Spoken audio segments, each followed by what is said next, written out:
السلام علیکم. امید لرم چې ښه به یې وئ، د ژوند په مزو کې به یې وئ. نو نن راسره یو وړوکی شانت ویلاګ وګورئ. نو نن زموږ پریکټیکل دی، الحمدلله شکر الحمدلله زموږ اګزام ختم شوی دی. نو سهار راووتمه تقریبا چې 9:30 بجې وې او 9 بجې را پیپر له ځانه رسولو. نو موسم هم ډېر زیات ښکلی ښکلی او غرمه هم راختې وو. ما چې تاسو سره هم یو وړوکی شانتې ویلاګ شریک کړمه. نو روان ومه او وړو ته مې هم رینګونه وکړه، مله راځئ چې ځو پیپر له. نو راووتم روډ ته، کزن هم راوتی و، تره زوی مې و. نو ګاډۍ را ایستلې وه، هغه ویل راځه چې ځو. نو هغه سره مې سلام کلام وکړو، نو بیا روان شولو پیپر له.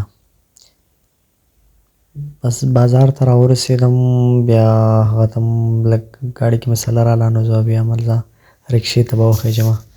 نو رکشې ته وختم، ټرافیک هم لږ سیوا و. نو بیا داسې ورو ورو تلو او موسم هم ډېر زیات ښکلی و. رکشه کې کېناستلو، روان وو. نو بیا ښه تېز پې حده پورې بیا لږ تېز شو، ځکه چې ټایم کم و. تقریبا چې نیمه ګنټه ټایم پاتې و. هلته لاره ډېره زیاته ده. بیا بل ته ته د یو ځای پورې ځې، د هغه نه ایسته بیا په بل ګاډۍ کې ځې. نو روان وو، تلو موسم هم ډېر زیات ښکلی و. نو ویډیو راسره هم مخ ته ګورئ.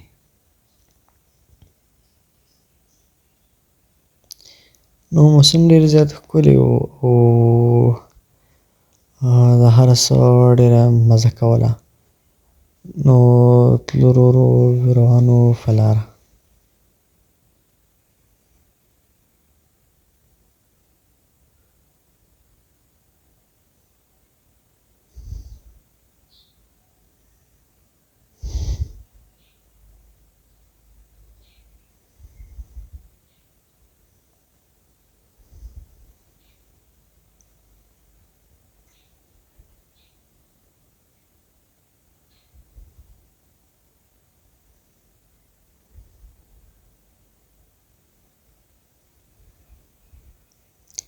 نو بیا موږ هلته بل ګاډي نه کوز شولو، بیا دا ګاډی راتلو، ځکه چې هلته ګاډۍ خو بیا نه ځي ایسته، زموږ دا ډېر لرې ځای کې. نو یو ملګری راسره بل هم راسه و.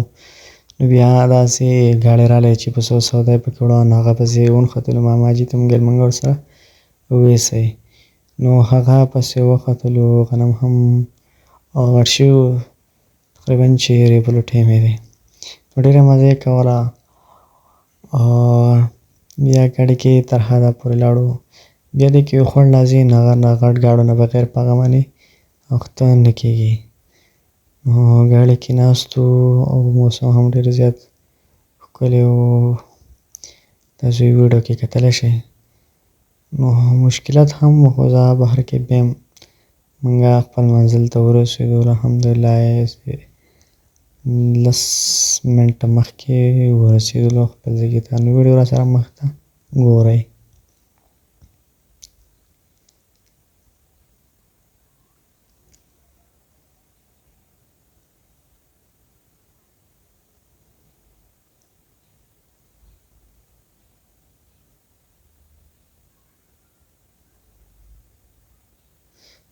راورسېدلو هلته، نو کېناستو. پریکټیکل دا پریکټیکل چې کوم ډایګرام یې هغه هم جوړ کړلې، پروسیجر تیوري هغه هم پکې ولیکلې. نو واړه ګپې شپې هم لګولې. بیا په حال کې ناست وو، پریکټیکل وایوا هم ورکړله، بیا بېرته واپس ناست وو. نو تقریبا تر ډېر ساعته پورې ګپې شپې هم لګولې.